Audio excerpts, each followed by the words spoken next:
Izinkan saya mengucapkan terima kasih yang setulus-tulusnya kepada Pak Aris Setiawan, Eskep NS MHPE, selaku penulis buku Cupping for Nursing. Terima kasih Uni, Eskep NS MKep, dan tim, selaku panitia dan fasilitator kegiatan bedah buku Cupping for Nursing pada pagi hari ini. Juga para peminat buku Cupping for Nursing yang saya banggakan. Perkenalkan, saya Isna Ayu Akasiani Setiwi, selaku moderator yang akan memandu jalannya acara bedah buku pada pagi hari ini, yang akan membedah tuntas buku Cupping for Nursing karya Pak Aris Setiawan yang sungguh luar biasa dan penuh manfaat. Acara bedah buku sesi ketiga kali ini kita menggunakan Zoom, tidak seperti sebelumnya yang menggunakan WhatsApp Group. Semoga bermanfaat dan dapat tetap berguna untuk menciptakan Indonesia sehat melalui bekam sebagai terapi alternatif, terutama untuk para perawat. Untuk alur acaranya, selama 45 menit ke depan akan disampaikan materinya oleh Pak Aris mengenai penjelasan buku Cupping for Nursing, kemudian akan dilanjut sesi diskusi. Langsung saja,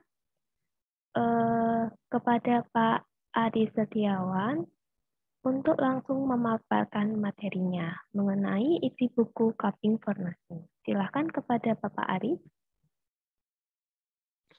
Ya, baik. Terima kasih Mbak Isna. Mohon izin Bapak Ibu untuk share screen ya. Nggih, Pak. Ya, sudah terlihat? Sudah terlihat ya, Mbak Isna? Sudah. Sudah. Ya, suara saya jelas nggih? Baik. Bismillahirrahmanirrahim. Bismillahirrahmanirrahim. Assalamualaikum warahmatullahi wabarakatuh. Waalaikumsalam warahmatullahi wabarakatuh. Selamat pagi Bapak Ibu semuanya. Bapak-bapak, ibu-ibu semuanya, dan di sini juga ada banyak guru-guru saya. Ya, ada Pak Tri Hari. Selamat pagi Pak Tri. Ada Pak Mulia. Selamat pagi Pak Mulia. Dan ada Bu Mumpun. Selamat pagi Bu Uni.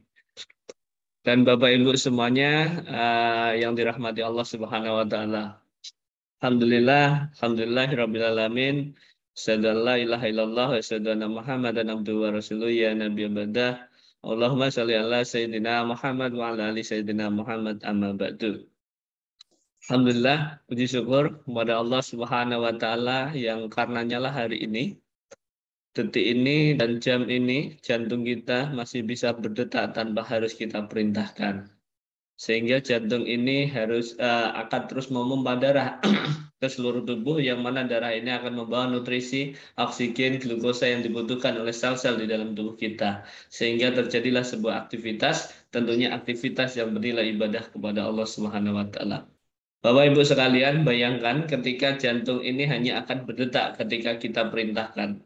Apa yang akan terjadi? Kita lupa sebentar saja, selesai sudah kita. Karena manusia adalah tempatnya lupa. Puji syukur kepada Allah Subhanahu wa taala yang masih melimpahkan nikmat kepada kita, baik itu nikmat iman, nikmat Islam, nikmat sempat, dan satu nikmat yang cukup utama, yaitu nikmat utama setelah nikmat iman, yaitu nikmat sehat. Maka senantiasa marilah kita jaga kesehatan kita dengan cara-cara yang telah ditetapkan oleh Allah Subhanahu wa taala, yaitu melalui Al-Qur'an dan As-Sunnah. Salah satu bentuk as-sunnah yaitu dengan berbekam. Nah, Bapak Ibu semuanya, kemarin sudah kita ulas sedikit tentang sejarah kedokteran Islam, sejarah keperawatan Islam, dan juga tentang sejarah bekam. Hari ini kita akan coba naik dikit ya pembahasannya, yaitu tentang bagaimana sih mekanisme kerja bekam ini, gitu, dan anatomi, fisiologi, dan mekanisme kerja bekam.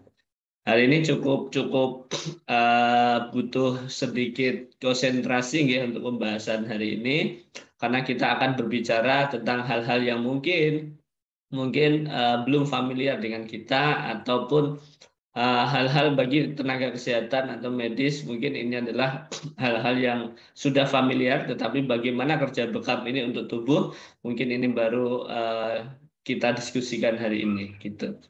Baik, Bapak Ibu semuanya, sebelum kita masuk ke materi tentang anatomi, fisiologi, dan mekanisme bekam, saya ingin menyampaikan satu hal kepada Bapak Ibu semuanya, bahwasannya saya mengingatkan diri saya pribadi bahwa kita sebagai seorang Muslim harusnya kita memahami betul keutamaan dari bekam. Jadi kalau boleh saya katakan, landasan kita mempelajari bekam sebenarnya ada landasan ilahiyah dan juga ilmiah, syariah dan ilmiah. Ya, kita meyakini betul bahwa bekam ini secara syariah, kita meyakini betul bahwa bekam ini adalah pengobatan sunnah, pengobatan yang istimewa. Banyak hadis tentang bekam, itu keyakinan kita. Tetapi sebagai seorang muslim yang diberikan akal oleh Allah, maka kita juga tidak menutup kemungkinan, tidak menutup pikiran kita dan mata kita untuk terus belajar, mengembangkan tentang bekam ini. Jadi makanya saya ada menamakan secara ilmiah, ya. Karena eh, tidak selamanya orang bisa kita jelaskan dengan syariah, dengan hadis-hadis. Apalagi orang-orang yang tidak memahami tentang hadis atau anti tentang hadis. Misal adalah sahabat-sahabat kita yang non-muslim yang tidak memahami tentang hadis. Maka bagaimana kita mengenalkan bekam ini kepada mereka? Yaitu dengan ilmiah. Contoh lagi dengan pasien. Ketika ada pasien datang bertanya, Pak, saya habis dibekam, kemudian badan saya kok tadinya nyeri, kemudian ini badan saya kok jadi nyerinya hilang, pegel-pegelnya hilang. Kenapa ya Pak? Apakah kita hanya akan menjelaskan, Pak, ingat, sebaik-baik pengobatan adalah bekam. Apakah kita hanya akan mengatakan itu? Kan itu. Kemudian ketika ada pasien tanya lagi, Pak, saya habis bekam kok kemudian tidurnya pulas, tidurnya nyenyak, apa yang terjadi dengan bekam ini? Pak, ingat, sebaik-baik pengobatan adalah bekam. Jadi tidak selamanya kita menggunakan itu.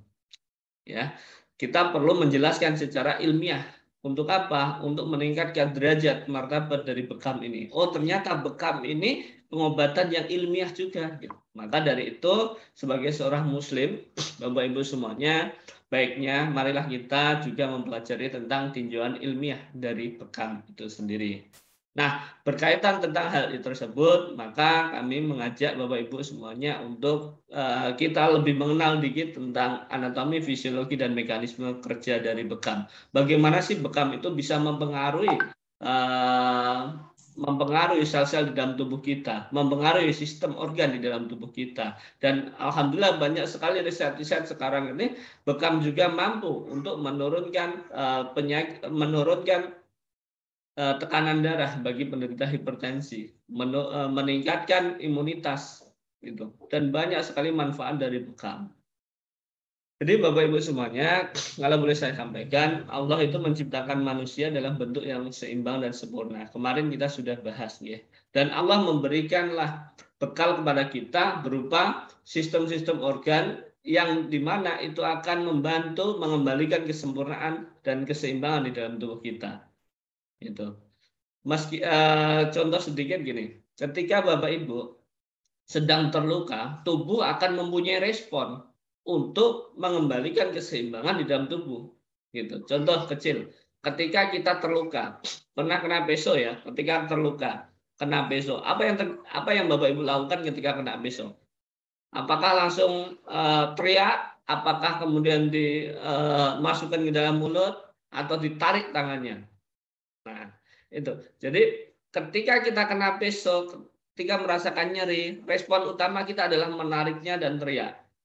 Ya, menarik tangan kita, menjauhkan dari nyeri tersebut. Menjauhkan dari bahaya tersebut. Sebenarnya nyeri ini merupakan sebuah pertahanan tubuh agar tubuh tetap seimbang. Bayangkan ketika kita tidak merasakan nyeri, tidak ada rasa nyeri, Allah tidak memberikan rasa nyeri. Ketika kena peso, tidak kita hindari, langsunglah tangan kita putul, tiba-tiba loh, kok tangannya hilang gitu. Nah, ini bentuk yang Allah titipkan kepada kita. Nah, kenapa kok kemudian pertanyaannya adalah ketika kita merasakan nyeri, apakah nyeri itu terus-menerus akan berlangsung semakin parah atau akan menghilang? Tentunya akan semakin mereda. Kenapa? Karena tubuh memberikan responnya. Ketika ada respon nyeri, kemudian masuk ke hipotalamus otak, dari otak kemudian berpikir, wah ada nyeri nih, bagaimana caranya agar nyeri ini hilang? Maka otak hipotalamus akan mengeluarkan yang namanya hormon endorfin untuk meredakan nyeri. Sehingga ketika Bapak Ibu kena peso, itu hormon endorfin pun keluar. Untuk apa? Tujuannya meredakan nyeri tersebut. Itu mekanisme pertahanan tubuh. Kemudian apalagi ketika kena peso ada darah yang keluar. Ketika darah yang keluar itu, darah yang keluar, apakah darah itu akan terus mengalir keluar? Tentunya tidak, akan berhenti, ya kan? Kenapa berhenti? Karena tubuh itu mekanisme pertahanan tubuh. Ada darah yang keluar, kemudian dia memerintahkanlah ada keluarnya fibrinogen dan kawan-kawannya untuk menutup luka tersebut, sehingga darah tidak akan keluar lagi. Nah, darah yang keluar tadi, kemudian tubuh mungkin kekurangan darah. Apa yang terjadi pada tubuh? Kemudian dari tubuh ini ada yang namanya hypoxia inducible factor. Dia akan mengeluarkan sinyal, mengirimkan sinyal kemana? Ke ginjal, untuk memproduksi apa? EPO, erythropoietin, Dari EPO ini kemudian terjadilah erythropoiesis, pembentukan darah baru melalui sumsum tulang belakang dan ginjal. Sehingga darah yang keluar akan tergantikan dengan darah yang baru. Itulah mekanisme pertahanan tubuh kita, Bapak Ibu. Jadi inilah Allah itu telah menitipkan kepada kita berupa kesempurnaan di dalam tubuh kita. Nah, pertanyaan saya adalah, ketika tubuh kita tadi terluka saja, itu kan mengeluarkan banyak zat-zat yang akan bermanfaat untuk tubuh kita. Pertanyaannya, bagaimana caranya agar tubuh ini bisa mengeluarkan zat-zat yang bermanfaat untuk diri kita, untuk tubuh kita, tanpa harus melukai tubuh, tanpa harus membuat sakit tubuh, tanpa harus mengiris tangan kita. Tentunya yaitu dengan membuat sebuah luka yang terstruktur dan masif, yaitu dengan bekam. Nah, maka mari kita coba ulas sedikit bagaimana mekanisme bekam ini bagi tubuh kita. Itu pengantar sedikit Bapak Ibu. Jadi kalau kita berbicara tentang anatomi bekam, maka kita harus memahami dulu ketika bekam nanti apa sih yang berhubungan, gitu kan? Bagian tubuh kita apa yang berhubungan? Yaitu ada darah dan kulit. Kita harus tahu dulu darah. Mungkin ini banyak udah expert, ada yang tenaga kesehatan dan juga ada yang terapis bekam yang sudah senior ya. Para trainer juga. Mohon maaf jika ini mengulang, bukan bermaksud saya menggurui ya Bapak Ibu semuanya. Kita diskusi bersama dan nanti mohon untuk ditambahkan jika ada yang salah dari saya dan dikoreksi. Yang pertama yaitu tentang darah. Darah itu ada beberapa bagian. Darah itu ada dua sebenarnya bagiannya, yaitu plasma dan komponen darah. Jadi ada dua komponen plasma dan komponen sel-sel darah. Ada dua komponen, plasma dan sel-sel darah. Nah, plasma ternyata Bapak Ibu itu memiliki bagian yang paling besar di dalam tubuh kita, yaitu sebesar 55%. Sedangkan sel-sel darah itu hanya 45%. Kenapa saya ungkap ini? Jadi ada yang menarik Bapak Ibu. Kita lihat kandungan plasma apa sih? Ada protein, garam mineral, bahan organik, sisa metabolik, hormon gas, dan lain sebagainya. Nah, maka plasma ini sebenarnya Bapak Ibu tidak boleh terlalu banyak keluar di dalam tubuh kita. Karena ketika keluar, dia akan membuat seseorang itu menjadi pucat, lemes, lemes. Maka dari itu, ketika bekam, plasma ini menjadi salah satu indikatornya. Ketika sudah menusuk, kemudian kita sedot, nah tiba-tiba baru 2 menit plasmanya sudah banyak keluar, yaitu cairan bening. Biasanya muncul di area di atas darah merah itu, biasanya muncul. Ketika dia sudah muncul, maka disinilah waktunya untuk menghentikan pembekaman. Ketika kita memaksakan untuk menyedot terus dan lama, banyak plasma yang keluar, inilah yang menyebabkan pasien setelah bekam itu lemas. Ini secara fisiologis ya. Pasien lemas. Karena apa? Mungkin terlalu lama pembekamannya dan plasmanya terlalu banyak keluar, maka pasien akan lemas. Nah, kemudian yang kedua ada komponen sel-sel darah. Apa saja komponennya? Ada eritrosit, leukosit, dan trombosit. Eritrosit itu adalah sel darah merah. Leukosit sel darah putih, Kemudian trombosit keping darah, ya, bukan darah biru, ya, trombosit keping darah. Jadi ini ada eritrosit, leukosit, dan trombosit. Nah, pada saat bekam nanti, apakah ketiga sel darah ini akan keluar semua atau tidak? Sebagian akan ada yang keluar, tetapi yang keluar hanya sel-sel darah yang sudah rusak komponennya. Karena nanti akan terjadi lisis. Kenapa bekam itu kok warnanya merah? Karena terjadi lisis. Lisis itu adalah sel darah merah yang sudah rusak, kemudian dia tersedot, lisis dia keluar. Nah, makanya dia warnanya merah. Karena sebenarnya pada saat bekam bukan darahlah yang keluar, tetapi sampah-sampah metabolisme dan cairan interstisial. Ya, beda dengan fasdu dan donor darah. Kalau donor darah semua ini keluar, Bapak Ibu. Keluar, baik yang dia masih bagus, baik yang sudah rusak, semuanya keluar. Ya. Maka orang yang habis donor darah, orang yang mau donor darah itu harus memiliki satu darah yang bagus. Maksudnya adalah tidak anemi, ya. Kemudian dia juga sehat. Karena nanti darahnya yang sehat yang akan diambil. Gitu. Harusnya pada saat fasdu itu juga dilakukan pengecekan seperti itu semuanya, HB dan lain sebagainya. Nah, itu ya. Jadi fasdu dan bekam itu sangat berbeda. Oke.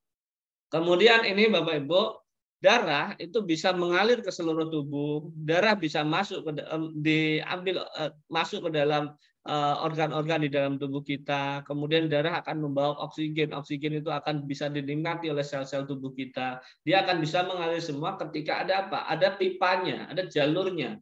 Nah, inilah yang disebut dengan pembuluh darah. Pembuluh darah itu ada dua sebenarnya, yaitu pembuluh darah arteri dan vena. Ya, kalau diibaratkan di dalam tubuh kita itu ada lautan. Lautan itu jantung, ya, jantung. Jantung, kemudian ada sungai kecil, sungai itu pembuluh darah arteri dan vena. Kemudian ada namanya kalen, ya. Kalau di desa itu ada namanya kalen. Itu kalen atau got, ya. Itulah kapiler. Nah, maka dari itu yang sering tersumbat itu biasanya yang kecil, yaitu got, ya. Kalen atau got itu sering tersumbat. Ya, banyak sampah-sampah. Nah, disinilah kapiler itu sering tersumbat Bapak Ibu, dan itu akan menyebabkan masalah-masalah kesehatan. Nah, kita lihat bersama Bapak Ibu semua, ini ada arteri, ada vena. Yang warna merah itu arteri, vena warna biru. Kenapa arteri warna merah? Karena arteri membawa kaya akan oksigen. Dia pembuluh darah dari jantung ke seluruh tubuh. Ya, dia mengalirkan dari jantung ke seluruh tubuh. Makanya arteri ini berdenyut karena dia dari jantung, tekanannya tinggi, makanya berdenyut. Nah, Bapak Ibu silakan raba, ya, ada di leher, ya, karotis, kemudian ada di lengan, ini namanya radialis, ya, makanya diraba di lengan itu bukan pas di tengah, ya, arterinya, tetapi di pas ibu jari, di bawahnya ibu jari. Ini adalah arteri radialis, ya, makanya agak ke kiri, ya. Kesalahan orang selama ini adalah ketika dia bunuh diri itu yang dipotong adalah tengahnya. Padahal arteri bukan di tengah-tengah, yang di tengah tendo. Nah, maka harusnya bunuh diri itu agak ke pinggir dikit, ya. Nanti dijamin arterinya putus, ya. Gitu. Nah, ini arteri dan vena. Arteri tugasnya membawa oksigen, vena membawa CO2. Jadi sisa metabolisme CO2 itu dibawa oleh vena, diambil oleh vena. Ya. Kemudian CO2 ini akan bertukar lagi ke masuk ke dalam paru-paru dan dia akan bertukar dengan oksigen. Nah, menariknya gini Bapak Ibu, di dalam pembuluh darah itu ada lapisan-lapisannya. Lapisannya apa? Ini. Banyak sekali lapisannya, cuma saya ingin membahas yang sederhana saja, yang singkat saja, ya, yaitu vascular endothelium. Jadi ada endotelnya di dalam pembuluh darah. Ya, pembuluh darah itu memiliki lapisan namanya endotel. Nah, endotel inilah yang dia itu nantinya akan bisa melebar dan menyempit, elastis. Sebenarnya endotel ini adalah elastis. Dia bisa melebar, bisa menyempit, tergantung kondisi tubuh gitu. Ketika lagi stres dia akan menyempit. Ya, kemudian santai, rileks dia akan melebar. Jadi elastis dia, kapan melebar, kapan menyempit.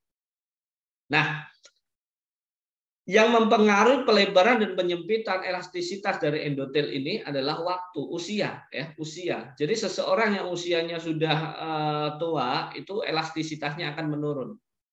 Ya, kemudian apa lagi? Ada radikal bebas, itu juga akan mempengaruhi elastisitas dari endotel. Nah, ketika tubuh kita banyak sekali radikal bebas, maka dia endotel akan menyempit, lebih cenderung rusak elastisitasnya. Kenapa kok radikal bebas ini bisa mengurangi elastisitas dari endotel? Karena radikal bebas ini nantinya akan menekan yang namanya NO, nitrate oxide. Ya. Nitrate oxide ini menjadi salah satu faktor elastisitas pembuluh darah, yaitu endotel. Jadi intinya gini, saya perjelas. Ketika nitrate oxide itu meningkat di dalam tubuh banyak, maka elastisitas itu akan terjaga, gitu. Pembuluh darah akan elastis, lebih elastis, ya. Endotel akan elastis, sehingga darah bisa melebar, gitu kan? Ketika nitrate oxide-nya keluar banyak, sempurna. Tetapi ketika nitrate oxide-nya turun, maka dia akan rusak, dia cenderung lebih kaku, tidak elastis lagi. Nah, yang membuat nitrate oxide ini menurun adalah radikal bebas tadi. Gitu. Nah, satu lagi yang membuat, kalau ada yang membuat nitrate oxide ini menurun adalah radikal bebas, kemudian yang membuat meningkat radikal nitrate oxide itu apa? Yang meningkatkan nitrate oxide yaitu dengan perlukaan, Bapak Ibu, penusukan. Ketika tubuh terjadi penusukan, ya, maka nitrate oxide ini akan meningkat sehingga akan menjadi makanan bagi endotel ini agar bisa lebih elastis. Nah, pertanyaannya adalah apa yang bisa kita ketika tubuh tertusuk itu pada saat apa? Yaitu pada saat berbekam, ya. Jadi makanya kalau saya ditanya lebih bagus mana? Ini di luar konteks sunnah, ya. Lebih bagus mana antara sayatan dengan tusukan?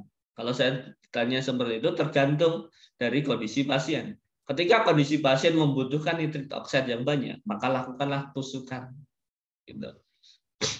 Jadi semakin banyak kita melakukan penusukan, nitrate oxide akan keluar. Nah, biasanya pada pasien hipertensi. Namun penusukan yang kita lakukan harus terkontrol, tidak terlalu dalam. Kalau dalam menyakiti justru akan meningkatkan yang namanya hormon kortisol. Kortisol meningkat malah justru hormon stres menyempit pembuluh darah. Maka harus terkontrol gitu. Nah, kembali lagi ke sini, arteri ada cabangnya yaitu namanya arteriol, cabang dari arteri. Kemudian vena ada cabangnya yaitu namanya venula. Kedua cabang ini, arterial dan venula, ini akan bertemu. Pertemuan mereka yaitu kapiler. Nah, jadi ini perbedaan antara arterial, venula, dan kapiler, Bapak Ibu. Ya, yang paling kecil adalah kapiler ini. Oke, ini pembuluh darah. Kita mengenal sedikit tentang ini. Bekam itu yang dikeluarkan ini, Bapak Ibu. Ya, kapiler. Di kapiler bekam itu, bukan di vena dan arteri. Ya, ingat, kapiler, bukan vena dan arteri. Oke. Nah, dan anatomi kulit. Kulit itu juga sebagai mekanisme pertahanan tubuh, Bapak Ibu. Jadi kulit di dalam tubuh manusia itu Allah berikan sistem untuk ekskresi, sistem ekskresi. Di antaranya adalah ginjal dan kulit. Jadi yang mampu mengeluarkan ekskresi, melakukan ekskresi itu adalah ginjal dan kulit. Ginjal dengan glomerulus, ya, disaring, filtrasi. Kemudian kulit melalui pori-pori. Namun, apa yang dikeluarkan kulit dengan yang dikeluarkan oleh ginjal itu berbeda. Nah, kulit hanya sederhana sebenarnya. Tetapi ketika kulit itu nanti dimanipulasi atau distimulus, ya, nanti akan lebih maksimal pengeluaran melalui kulit daripada melalui ginjal. Nanti kita bahas. Kemarin kita sudah sempat bahas itu, ya. Bahwasanya kalau kulit itu dia mampu mengeluarkan hidrofilik dan hidrofobik, yaitu zat yang larut lemak dan yang tidak larut lemak. Sedangkan ginjal hanya mampu mengeluarkan zat yang larut air, tidak larut lemak. Makanya kolesterol itu tidak bisa keluar lewat ginjal. Bisanya lewat kulit ketika disedot dengan bekam, terstimulus.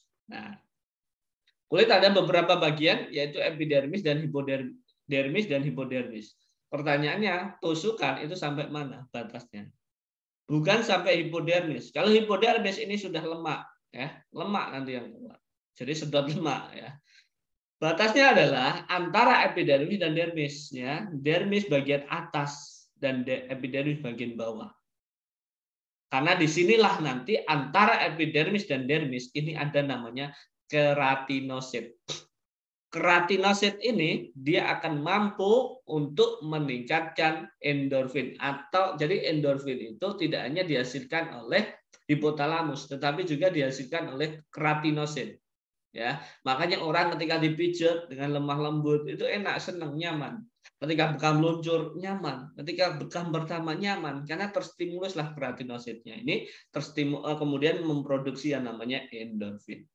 Ini kulit. Ya. Nah ini penampakan kulit ya Bapak Ibu semuanya. Kulit ini kulit ada epidermis, kemudian dermis, ya, kemudian ada hipodermis. Epidermis ini lebih ke ini pertemuan, ya, batas antara epidermis dan dermis, pertemuan antara arterial dan venula tadi. Jadi kapiler di sini, ya. Ini. Mari kita coba zoom, ya, kita coba perbesar pertemuan ini yang merah dan biru. Kita coba ambil sedikit dan kita perbesar. Nah, ini ketika kita perbesar seperti ini.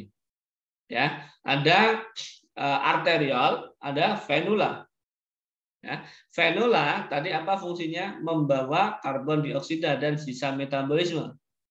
Arterial mengirimkan nutrisi oksigen, glukosa ke mana? Ke sel-sel yang membutuhkan. Ya, nih. Kemudian coba kita perbesar lagi sedikit, kita perbesar bagian sini. Nah ini ketika kita perbesar seperti ini.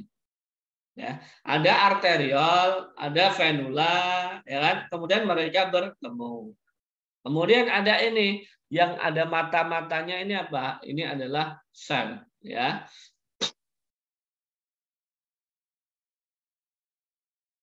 Nah ini selnya, ya. Jadi ini ada sel. Oke, ini ada sel. Sel ini butuh makan. Jadi di dalam tubuh kita itu ada berjuta-juta sel. Sel ini butuh makan.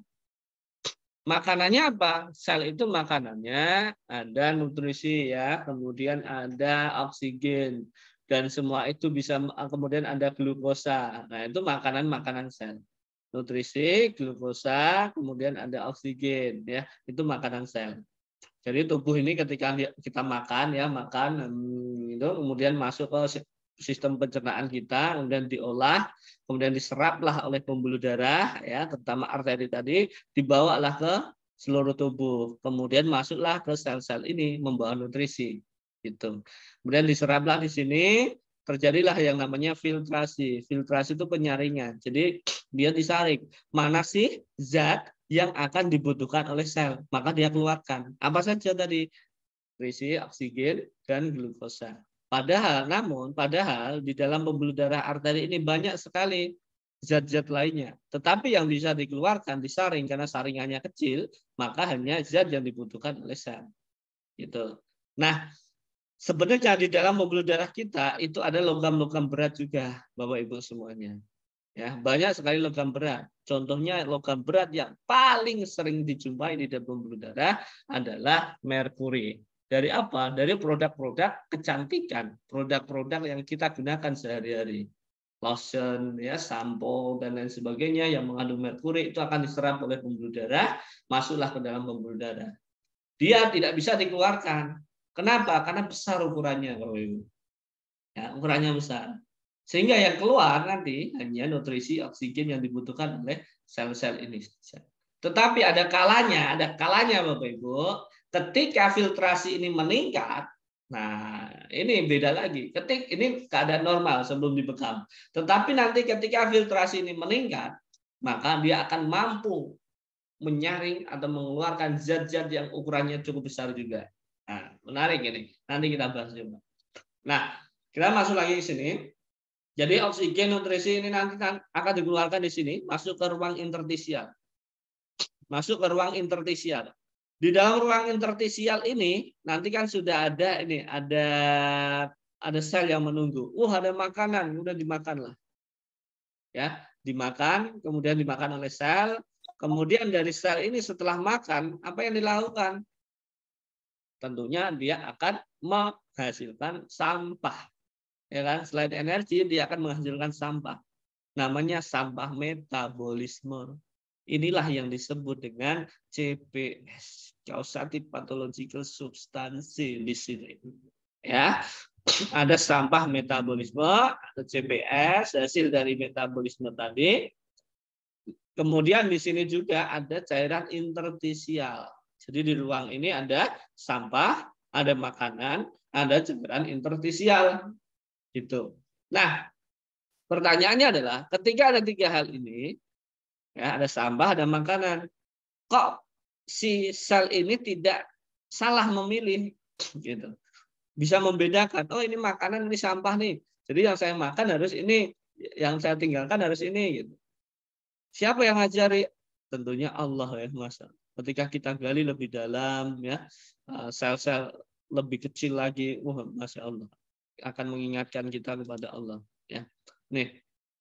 Nah, kemudian ada sampahnya. Sampahnya diapakan? Diabsorpsi, diserap, Ibu. Ya, diserap oleh siapa? Oleh fenula. Kemudian dibawa kemana? Disaringlah dia, masuklah penyaringan akhir, yaitu ada di ginjal. Disaring, kemudian dikeluarkan di sana. Gitu. Makanya ketika banyak sampah yang dihasilkan, semakin besar kerja dari, semakin berat kerja dari ginjal Bapak Ibu nanti. Ya. Nah, pertanyaannya adalah bagaimana caranya agar tidak banyak yang dikeluarkan oleh, tidak banyak yang disaring oleh ginjal. Yaitu bisa tidak kita menutup area sini? Ya, kelihatan ya yang saya, bisa tidak kita menutup area ini, memblokade area ini. Jadi kita blok di sini. Kita lakukan PPKM. Jangan masuk sini sampah-sampah, jangan masuk. Bisa nggak? Ya, bisa. Dengan cara apa? Kita tusuk-tusuk di sini, Bapak Ibu. Kita tusuk-tusuk di sini. Berikan tusukan. Nah, melalui apa? Melalui bekam, ya kan? Tusuk-tusuk sini, kop sini melalui bekam. Sehingga sampah-sampah tidak jadi keluar lewat sini. Dia melewati jalur pintas, yaitu dengan tusukan bekam tadi. Itu. Inilah manfaat dari bekam. Sehingga ketika banyak yang keluar dari bekam itu, apakah sampahnya ini akan masuk ke fenula? Tentunya ada cuma sedikit. Sehingga meringankan beban kerja dari ginjal. Ketika rutin sebulan sekali bekam, insya Allah ginjal kita sudah mengatakan Alhamdulillah. Nih, ginjal dan bekam. Ya. Oke, kemudian coba saya perjelas sedikit melalui sebuah riset ya. Ini kan gambar seperti ini, kita coba simulasikan dari hasil riset. Ini saya temukan, ini oke, kita temukan ada riset ya yang dilakukan oleh, keren sekali ini penelitiannya ya. Banyak sekali penelitian beliau tentang bekam ya. Ada Al-Bedah. Ya, Al-Bedah itu banyak meneliti. Ya, ini ada pembuluh darah. Ini pembuluh darah ya. Ini filtrasi. Filtrasi tadi apa? Filtrasi tadi dari arteri. Kemudian absorpsi ini adalah fenula. Jadi ada arteri, kemudian ada fenula, ya, arterial dan fenula. Ini sel-selnya. Oke, coba saya. Nah ini sel, ya, ini sel-selnya, ini selnya, ini arterial, ya, ini fenula. Nah, pada keadaan normal seperti ini Bapak Ibu. Filtrasi kita lihat panahnya ada berapa? Ada 3. Ada 3 panahnya. Artinya apa? Filtrasinya itu sejajar atau setara dengan absorpsi. Absorpsinya juga 3. Sehingga ada makanan yang dikeluarkan dikasihkan sel, ada yang diserap atau diserap oleh fenula, itu juga 3 penyerapannya. Tuh. Tetapi bagaimana ketika kita lakukan pembekaman, kita sedot? Apa yang terjadi ketika kita sedot? Apa yang terjadi ketika kita sedot? Ketika kita sedot, yang terjadi adalah ini. Ini baru penyedotan pertama. Apa yang terjadi? Peningkatan filtrasi, Bapak Ibu. Yang meningkat filtrasinya dan absorpsinya menurun. Ya, filtrasi meningkat artinya apa? Sehingga apa-apa itu bisa dikeluarkan di situ. Meningkat.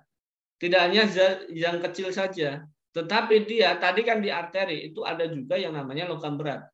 Logam berat itu ada semacam misal merkuri. Sehingga ketika dia filtrasinya meningkat, dilakukan pengekopan, merkuri pun akan keluar ke sini. Keluar ke sini di interstisial, kemudian masuklah ke kop ini. Oh, dia tersedot di sini. Oh, kami kesedot gitu kan, masuk ke sedotan sini. Kemudian coba kita tambah lagi sedotannya, nih meningkat lagi Bapak Ibu, sehingga di sini masuk. Nah, terkait tentang merkuri ini, saya ada artikel yang menarik yang pernah saya baca. Jadi dalam ada sebuah penelitian dia membandingkan antara merkuri yang dikeluarkan langsung melalui vena dengan merkuri pembuluh darah ya, merkuri yang dikeluarkan melalui darah bekam. Jadi bukan merkuri aja, maaf, logam berat. Jadi pertama pasien tersebut diambil darahnya melalui pembuluh darah. Kemudian diambil, kemudian diukur logam berat, ada merkuri, aluminium dan lain-lainnya. Misal katakanlah nilainya 3, ya, 3. Nah, kemudian setelah diambil itu, pasien tersebut dibekam. Setelah dibekam, darah bekam yang keluar tadi diukur. Diukur tadi logam beratnya ada merkuri dan juga ada aluminium dan lain-lain. Hasilnya berapa? Hasilnya ternyata ada 6, ya, 2 kali lipat dari pembuluh darah. Artinya apa? Untuk mengeluarkan logam berat di dalam tubuh itu lebih cocok, lebih tepat adalah dengan bekam, bukan donor darah atau fasdu. Itu riset yang bilang, bukan saya. Jadi disinilah menguatkan saya keutamaan dari bekam, Masya Allah. Karena di sini ada prosesnya, pengumpulan dulu, dikumpulkan dulu. Jadi orang-orang satu desa dikumpulkan dulu. Oh ya, ayo ngumpul-ngumpul di lapangan alun-alun. Setelah ngumpul, oh, langsung lah, gitu.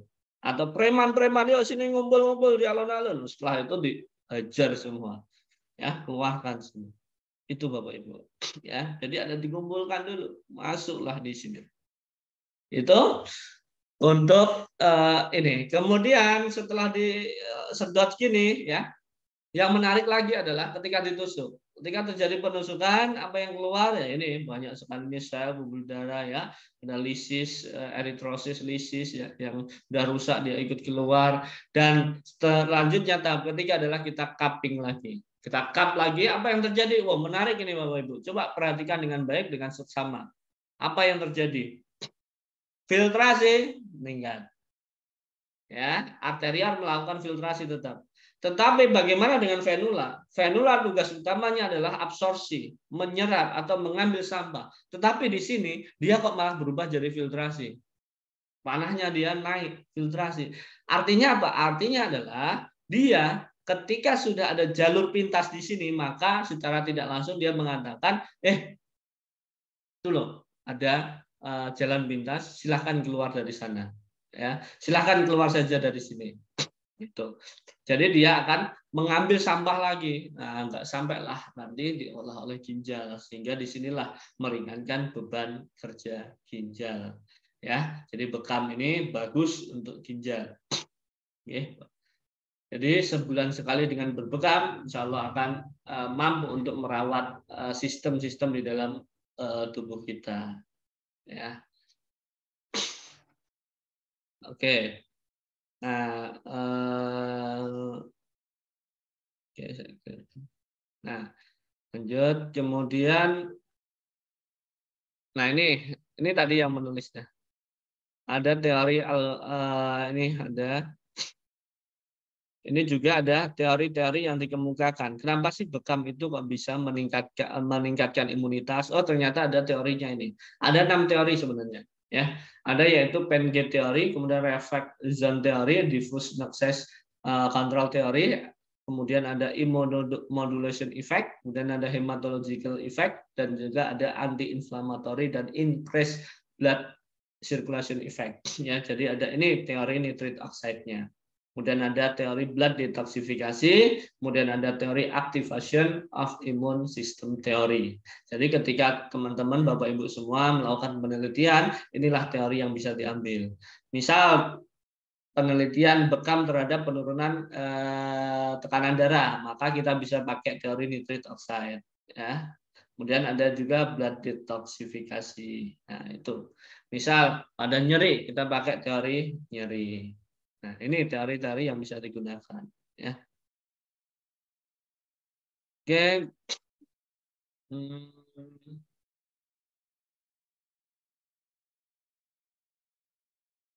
Kemudian, nggak bisa, macet. Ini proses bekam, Bapak Ibu, waktunya udah berapa ini? Ya, baik. Proses bekam ada 3, yaitu cupping, puncture, dan cupping. Lagi insya Allah. Cupping, puncture, cupping. Ada 3. Beda dengan Cina. Cina hanya puncture dan cupping. Kita cupping, puncture, cupping. Seperti di awal kemarin saya jelaskan, cupping pertama ini ternyata juga memiliki efek manfaat yang luar biasa, yaitu efek analgesik yang pertama. Hipoksia jaringan, memberi efek hiperemesis. Kemudian ketika ditusuk, apa yang terjadi? Imunitas meningkat, HSP70 meningkat, ya, nitric oxide meningkat, ya. Kemudian ketika disedot lagi ada CPS yang keluar, cairan interstisial hidrofobik dan hidrofilik, ya. Kita bahas satu persatu. Nah, ini pada saat cupping, apa yang terjadi? Ada efek Pain-Gate teori. Jadi ada nyeri. Ketika baru pertama kali bekam, sedot pertama, itu sebenarnya tubuh sudah mengeluarkan endorfin, udah anti nyeri, ya. Jadi gini, ketika ada seseorang yang nyeri, misal nyeri leher, ya, kemudian kita bekam, apa yang terjadi? Dia akan gini. Jadi contohnya gini, nyeri itu akan hilang dengan pengalihan oleh nyeri yang lain. Jadi otak ini hipotalamus akan bingung. Wah, ini yang mana nyerinya? Contoh gini, ketika Bapak Ibu berjalan kemudian ke sandung ya, sandung sakit kakinya karena berdarah. Sakit gitu. Tetapi ketika di belakang ada anjing yang menggonggong, maka akan lari kita. Hilanglah rasa sakitnya. Lupa rasa sakitnya kan gitu. Jadi ada pengalihan. Begitu juga ketika kita merasakan nyeri leher dan kita bekam kasih nyeri sedikit yang terkontrol dengan baik, terstimulus dengan baik, maka dia akan menstimulus otak, bingung, wah ini nyerinya yang mana? Maka terjadilah penurunan nyeri. Nah, ini namanya pengalihan nyeri, ya, metode pengalihan nyeri. Begitu juga dengan misal seseorang yang tidak mengalami nyeri, misal dia dibekam. Bekam pertama, makanya ketika bekam pertama, baru sedotan pertama, itu jangan langsung kesemangatan atau kekencengan. Langsung sut. Oh, nanti pasiennya kesakitan. Tapi berikanlah stimulus yang enak dulu. 1 kali sedotan, dia akan, hipotalamus ini sudah akan bereaksi. Ada nyeri. Dia akan meningkatkan endorfin. Maka ketika endorfin ini sudah meningkat, otomatis cupping pertama tadi nggak akan kerasa sakit lagi. Ketika kita sedot lagi, nggak akan kerasa sakit lagi pasiennya. Karena endorfin sudah siap. Nah, gitu. Itu tips triknya sih yang saya lakukan selama ini. Kemudian ketika bekam pertama, cupping pertama juga ada namanya efek eritropoiesis. Apa itu? Jadi ketika cupping pertama, sedotan pertama, kenapa cup itu bisa menempel? Karena tidak ada udara. Itulah yang disebut dengan hipoksia. Keadaan hipoksia tanpa udara. Ya. Nah, hipoksia ini keadaan yang sangat panas, Bapak Ibu. Makanya ketika dia panas, kita tidak boleh membekam terlalu lama. darah itu sifatnya panas. Kemudian ketika kita sedot hipoksia itu panas. Nah, ketika itu terlalu lama, maka akan melepuh kulitnya yang kalah. Makanya ketika ada pasien habis dibekam kok terjadi ada blister atau bula gitu ya, itu karena terlalu lama biasanya, ya, panas. Nah, ketika dia hipoksia, maka tubuh ini akan mengeluarkan yang dia panik, sel-selnya panik. Oh, tolong, tolong, tolong. Akhirnya dia ada penolong, yaitu HIF1 alpha, hypoxia inducible factor. Ada penolong datang. Kemudian si penolong ini memberikan berita ini kepada ginjal. Ginjal, tolong produksi darah karena ini kurang oksigen. Sehingga ginjal kemudian memproduksi yang namanya EPO, eritropoietin. Dari eritropoietin ini kemudian dia masuklah ke sumsum tulang belakang, terjadilah pembentukan darah baru atau eritropoiesis. Nah, disinilah maka baru bekam kering saja itu sudah menghasilkan darah baru, Masya Allah. Luar biasa. Dan ini sedang kami teliti, Bapak Ibu. Nah, sedang kami teliti untuk pasien, untuk mahasiswi kami yang sedang mens. Biasanya mens, habisnya kami ukur dulu. Setelah kami ukur, kemudian kita bekam kering. Setelah itu kita pos ukur. Dan hasilnya ternyata meningkat. Ini baru tahap penulisan untuk publikasi. Oke. Tapi bukan saya yang membekam ya. Nanti, Waris membekam perempuan. Bukan. Ada timnya sendiri, saya yang mengamati. Nah, ini kemudian ada ketika ditusuk apa yang terjadi? Ada namanya release of nitric oxide theory tadi ya, nitric oxide. Jadi ketika terjadi penusukan, intinya ketika terjadi penusukan itu nitric oxide keluar di dalam tubuh kita. Nitric oxide menurut artikel yang saya baca, dia hanya akan keluar maksimal ketika ada penusukan, ada perlukaan. Maka ketika bekam itu nanti akan meningkatkan nitric oxide. Nah, tidak hanya nitric oxide yang keluar, Bapak Ibu, tapi juga nitric oxide ini akan menstimulus terjadinya proliferasi sel, ya. Kemudian ada terjadinya neovaskularisasi. Jadi pembuluh darah tadi yang sudah rusak, bolong-bolong itu diperbaiki. Kemudian ada apoptosis ternyata. Apoptosis itu apa? Kematian sel yang terprogram. Jadi ketika sel-sel yang sudah tua itu dia akan diprogram untuk mati. Ayo mati. Karena dengan bekam tadi. Nah, ini sedikit. Kemudian ada imunitas juga akan meningkat ya. Ketika kita stimulus, jadi gini. Ketika tubuh itu terluka, ada port the entry yang terbuka ya, ada portal yang terbuka di kulit. Itu sistem imun, contohnya seperti makrofag yang dia patroli, dia akan memberikan kabar kepada teman-temannya. Ada pintu yang kebuka, ini pasti ada mikroorganisme yang akan masuk, banyak sekali, ayo siap-siap gitu. Nah, pertanyaannya adalah ketika bekam, apakah kita tidak desinfektan dulu? Kita desinfektan dulu, ya kan? Desinfeksi dulu. Desinfektan itu cairannya. Kita lakukan desinfeksi dulu dengan menggunakan apa? Ada zaitun, ada alkohol dan lain sebagainya ya. Sehingga tidak adalah mikroorganisme yang akan masuk di sana, meskipun ada cuma dikit. Ketika tidak ada, tapi si imun sudah siap-siap, maka inilah akan meningkatkan imunitas. Kemudian imun yang meningkat, makrofag yang dia meningkat, nggak ada melawan mikroorganisme, ya, patogen dari luar, tidak melawan patogen dari luar. Apa yang dia makan? Dia akan berpatroli mencari preman-preman. Premannya itu siapa? LDL. Ya, LDL, kolesterol yang disebut dengan jahat itu dimakan. Sehingga kolesterol pun turun. Ini menarik. Dan cupping penyedotan ini yang keluar ya, ada faktor rheumatoid, substansi P tadi penyebab nyeri juga, dan ada kemudian ada substansi metabolik, kreatinin, laktat ini juga akan keluar ya. Kemudian ada logam berat, substansi toksik ya, ada merkuri dan kawan-kawannya. Nah, ini bekam untuk hipertensi yang kami teliti ya. Ini penelitian kami, efektivitas dan mekanisme bekam dalam menurunkan nilai mean arterial pressure pada pasien hipertensi. Jadi ini adalah pasien hipertensi, kita ukur pre dan postnya setelah bekam. Apa yang terjadi? Terjadi penurunan tekanan darah. Nah, kenapa terjadi? Karena ini. Jadi ada 3 mekanisme. Yang pertama adalah peningkatan NO atau meningkatkan nitric oxide. Ketika ditusuk itu kan meningkat nitric oxide. Kemudian nitrit oksid meningkat, pembuluh darah elastis, ya, aliran darah akan stabil. Kemudian peningkatan endorfin, ketika dibekam, endorfin meningkat, rileks, sehingga cardiac output, ya, jantung itu akan rileks, stabil, sehingga cardiac output menurun, itu akan mempengaruhi tekanan darah. Dan juga akan mengeluarkan cairan tadi hidrofilik, hidrofobik, sehingga berpengaruh pada vikositas darah.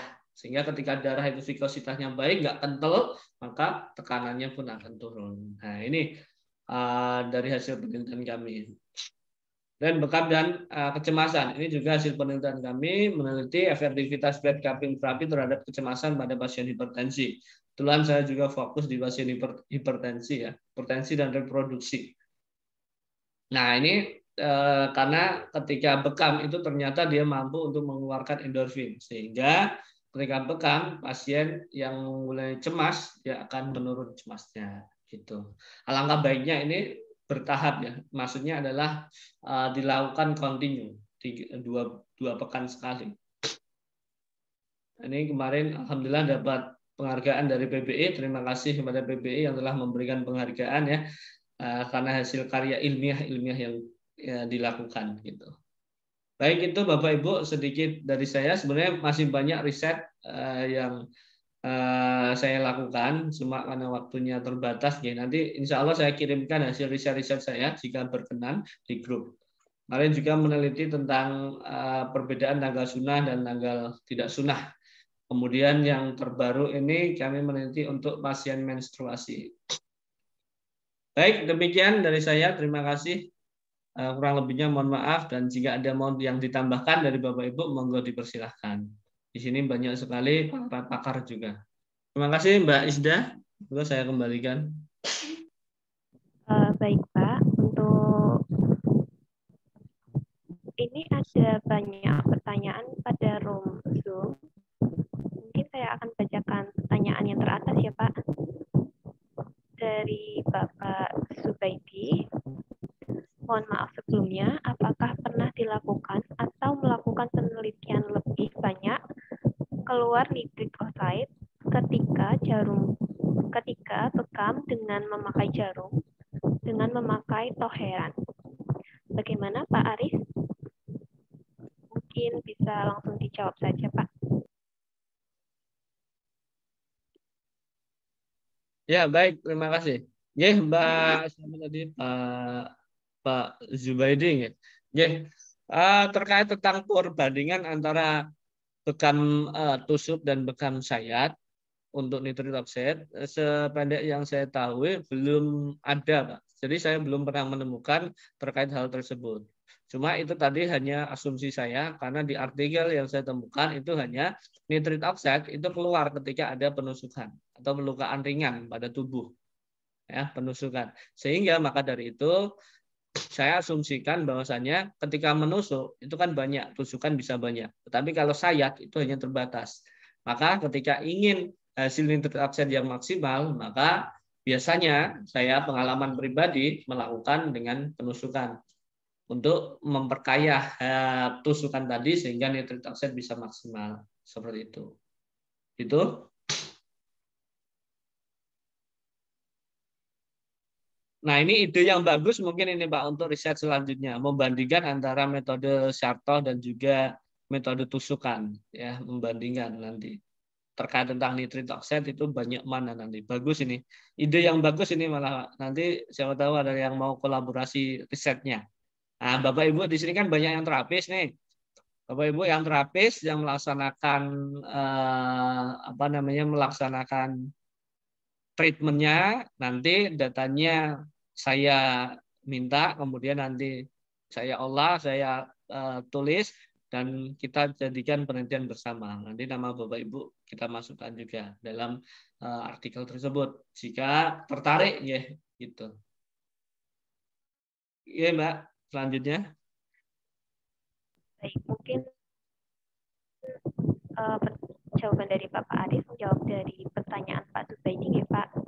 Kemudian untuk pertanyaan selanjutnya dari Pak Fakhrudin. Bagaimana cara bekam kering pada orang anemia dan titik bekam bagian mana saja untuk orang anemia? Baik. Untuk anemia ini juga berhubungan dengan HB ya. HB ini baru kami teliti. Kemarin kami melakukan penelitian ini membandingkan antara bekam kering dan bekam basah. Itu nanti efektif mana untuk meningkatkan HB gitu. Nah, ini masih menunggu hasilnya. Untuk bekam kering dan bekam basah kami lakukan di titik kemarin ya. Kami melakukan di titik di titik Al-Kahil. Kemudian ada Al-Khotanul Sufla dan Al-Khotanul Alawi. Kemudian ditambah Al-Warik. Itu. Di bagian lumbal, di daerah area ginjal. Itu untuk titik-titik bekamnya.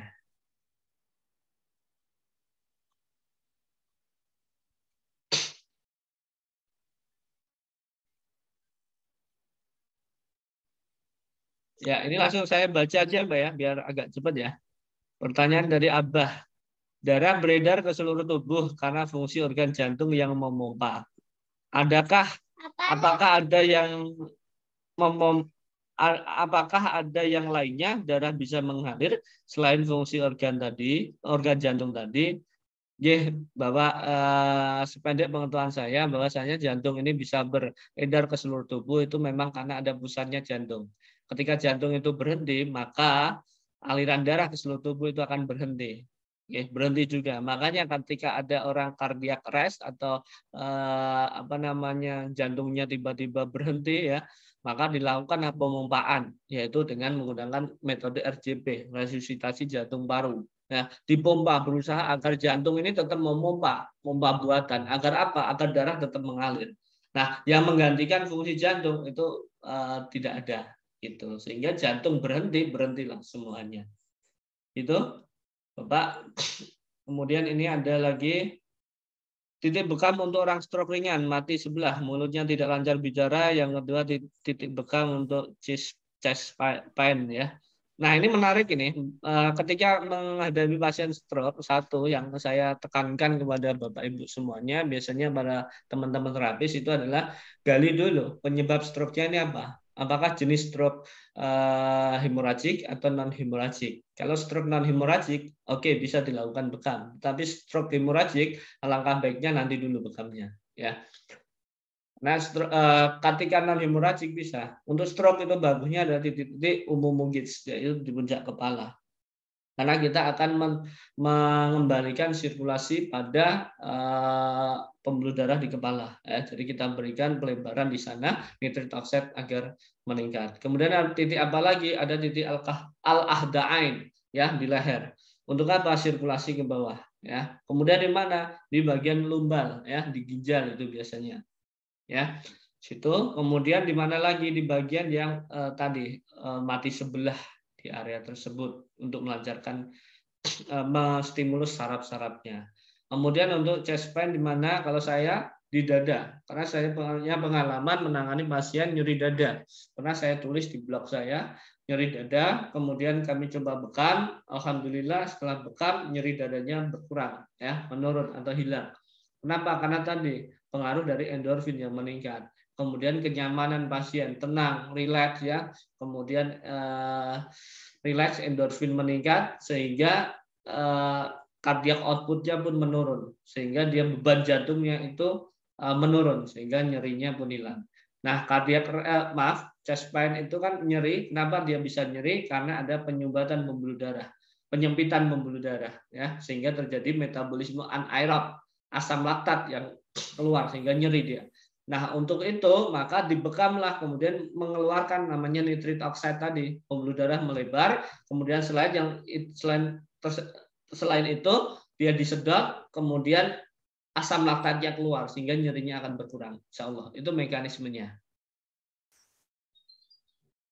Kemudian mohon izin bertanya, adakah penelitian tentang bekam bermanfaat untuk pelai? Pelai itu apa ya? Pelayanan mungkin ya, pelayanan kebidanan maksudnya. Oke. Pelayanan kebidanan. Oke. Jadi memang untuk kebidanan banyak. Kemarin saya juga temukan. Ini yang menarik. Kemarin kami bahas juga bekam untuk kasus-kasus kebidanan, kasus-kasus reproduksi. Bagi yang nyeri headnya tidak terkontrol, kemudian headnya tidak teratur, ya. Kemudian apalagi untuk apa namanya, untuk infertilitas, ya, itu bisa juga bekam. Ada risetnya juga, banyak sekali sudah risetnya. Dan yang ingin saya lakukan saat ini adalah yang ingin saya teliti saat ini studi kasus, yaitu bekam untuk untuk sebagai apa namanya, lupa saya. Kalau suntik oksitosin itu namanya apa, Mbak?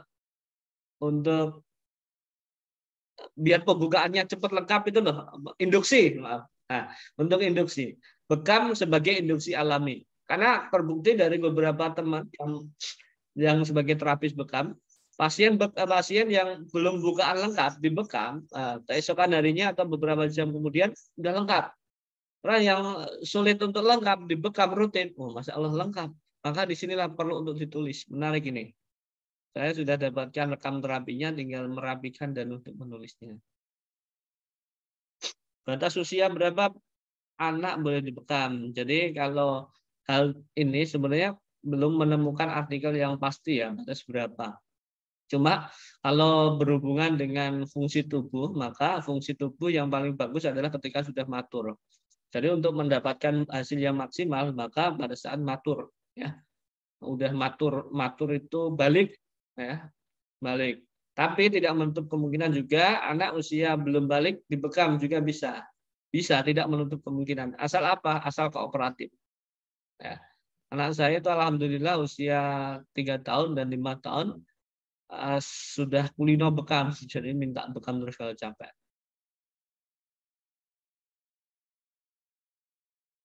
Nah, betul Ibu, induksi Bu Nina, induksi ya. Tadi bekam untuk induksi alami.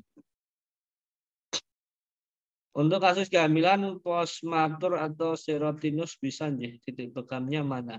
Untuk titik bekam ini yang berhubungan dengan berhubungan dengan kasus kebidanan itu saya lebih ambil di titik lumbal, Bu. Daerah lumbal sana. Jadi di sana ada khotanul sufla, alawi, ya, di sana ada. Kemudian ada juga alwarik. Alwarik itu juga bisa. Nah, itu daerah sana, daerah lumbal insya Allah bisa. Baik, itu alhamdulillah pertanyaan juga sudah habis Mbak Isna. Ya, begitu Bapak Ibu semuanya ya. Mohon maaf jika ada salah kata dari saya dan jika ada kekurangan saya mohon maaf sebesar-besarnya karena keterbatasan ilmu saya dan saya mohon untuk bisa dilengkapi apa-apa yang saya sampaikan dan yang tertarik untuk materinya insya Allah nanti akan saya share melalui panitia. Baik, seperti itu Bapak Ibu semuanya. Semoga nanti kita bisa berjumpa kembali dalam pertemuan-pertemuan selanjutnya. Kita belajar bersama, bukan saya menggurui, tapi kita belajar bersama dan Bapak Ibu itu jauh lebih banyak pengalaman daripada saya. Mohon untuk di-share pengalamannya sehingga bisa coba saya kaitkan dengan ilmiahnya, risetnya gitu. Terima kasih, jazakallahu khair. Terima kasih untuk panitia. Terima kasih. Wabillahi taufiq walhidayah. Assalamualaikum warahmatullahi wabarakatuh. Waalaikumsalam warahmatullahi wabarakatuh. Tunun Mbak Aris. Iya, Mbak. Sami-sami. Waalaikumsalam warahmatullahi wabarakatuh. Terima kasih Pak dosen. Waalaikumsalam. Waalaikumsalam.